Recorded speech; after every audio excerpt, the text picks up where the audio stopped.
so happy, my hair so nappy, had an afro. What's going on, guys? Welcome back to the channel. It's Arsenal transfer news. When it's quiet and there's no real news, just rumours, we have to be very careful with what we're doing.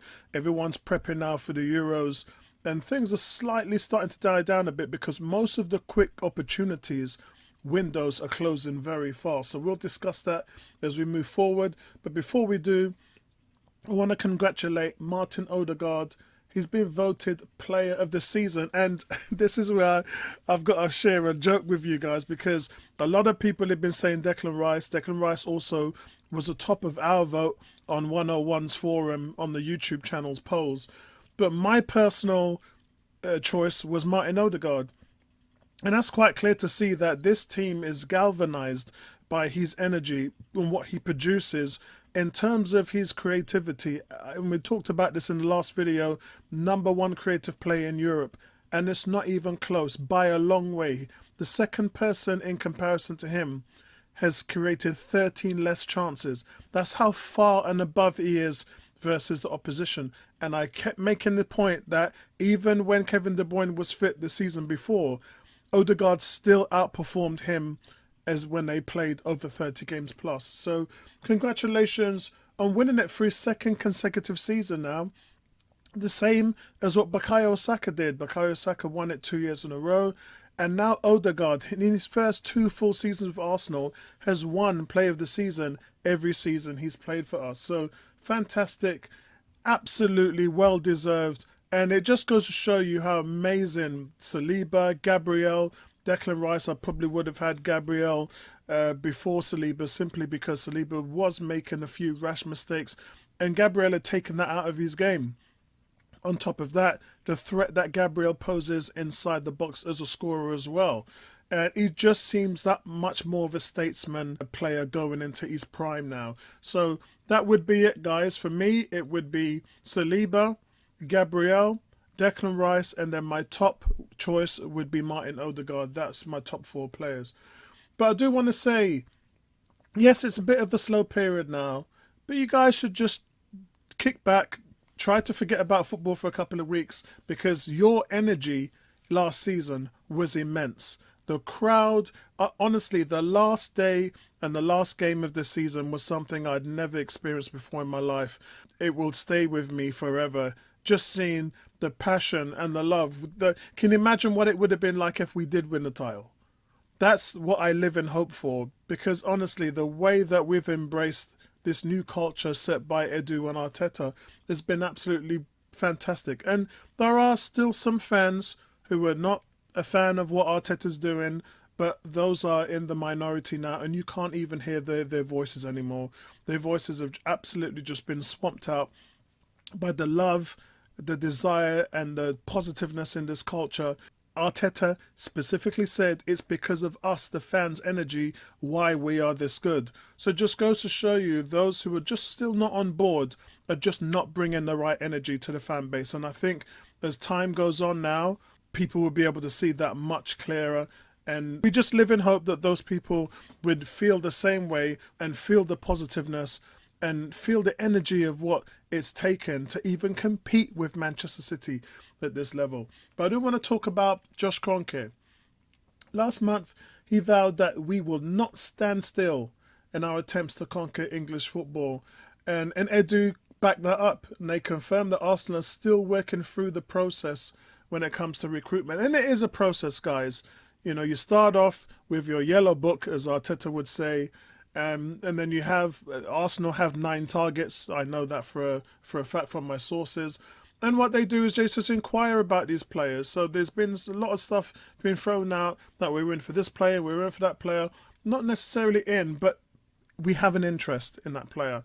And then as time goes on, all 3 parties have to play that game. Arsenal has to want the player has to want to come to Arsenal, and the opposing team has to want to sell. And that's where we get into these very difficult situations, which leads us on to RB Leipzig forwards Benjamin Sesko. Yes, he's the point of interest, and he's even gone as far to say that if he does move, Arsenal would be his preferred choice. So yes, Arsenal want him, tick. Yes, the player's interested in moving to Arsenal, tick.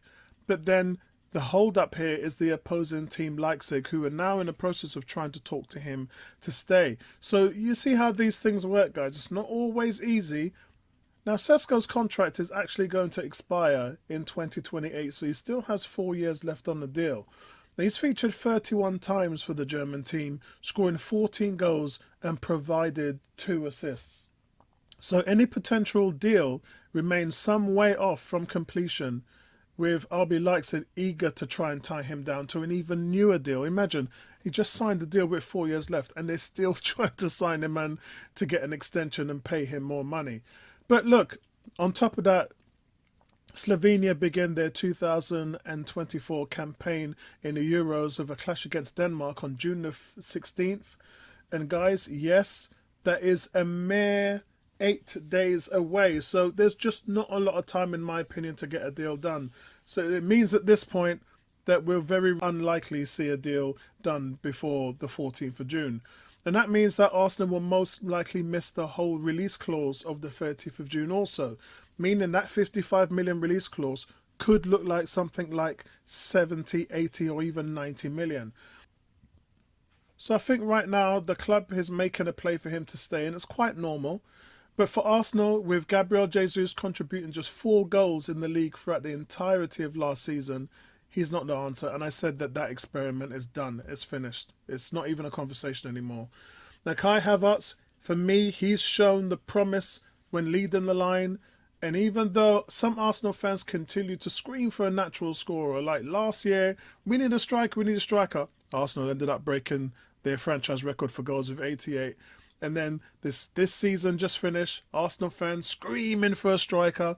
Arsenal then extended and set another record of 91 goals. So, look, for me, I would be happy seeing Kai Havertz going in as the natural striker for us this season.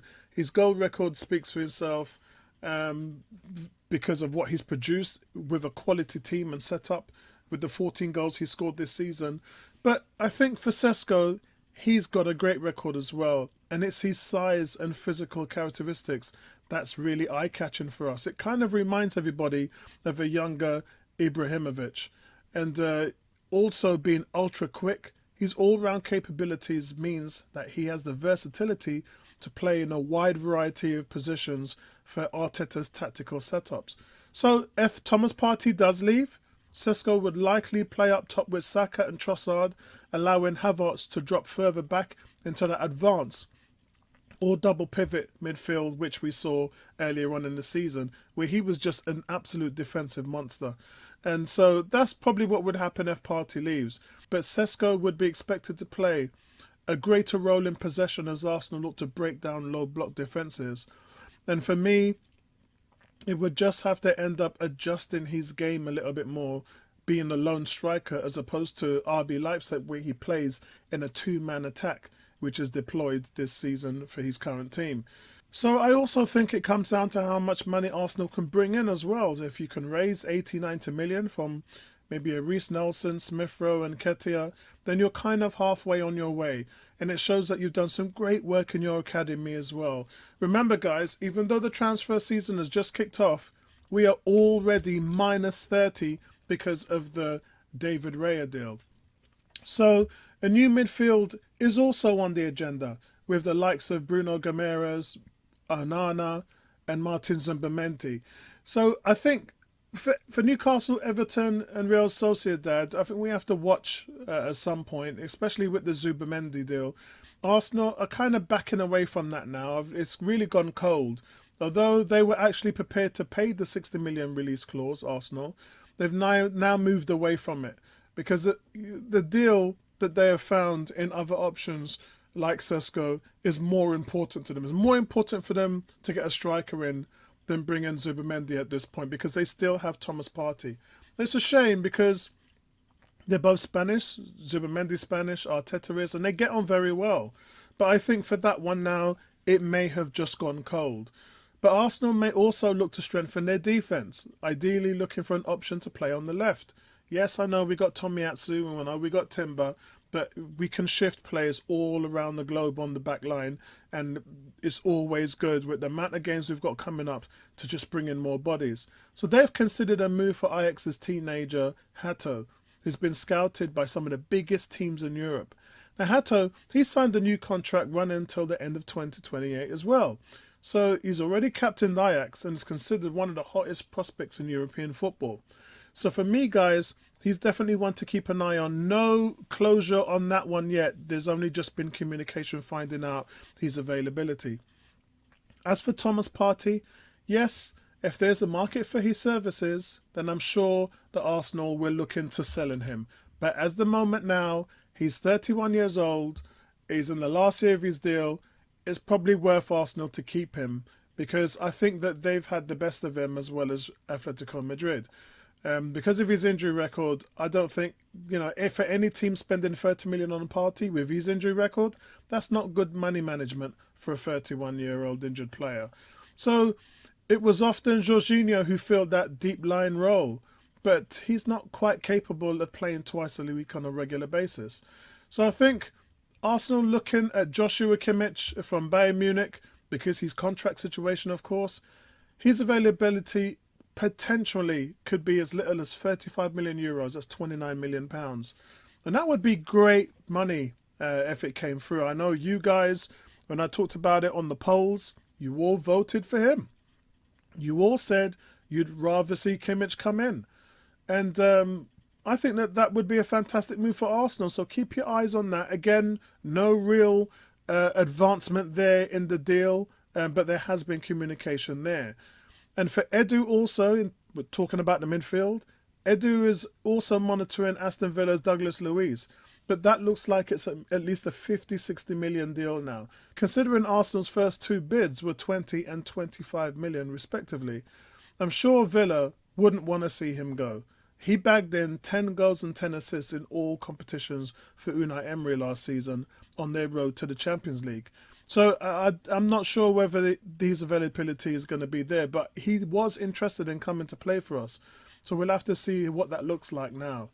But Arsenal also, guys, have been in direct contact with Neves from Benfica over joining this summer. But there's a pretty big, massive roadblock in the way, and that's his release clause. It stands at around £102 million. And that figure of 120 million euros is what Edu is kind of not willing to pay at this point. So as things stand, that's also off the table unless the price changes. So that's all from me, guys. That's the update for now. We'll take a look at it as things progress in the coming week. But we will be doing the England games over the Euros as well. We'll be streaming them live. So I'll catch up with you guys in the next one. Peace out. We made it this far, so I can't complain. Let's take a trip down memory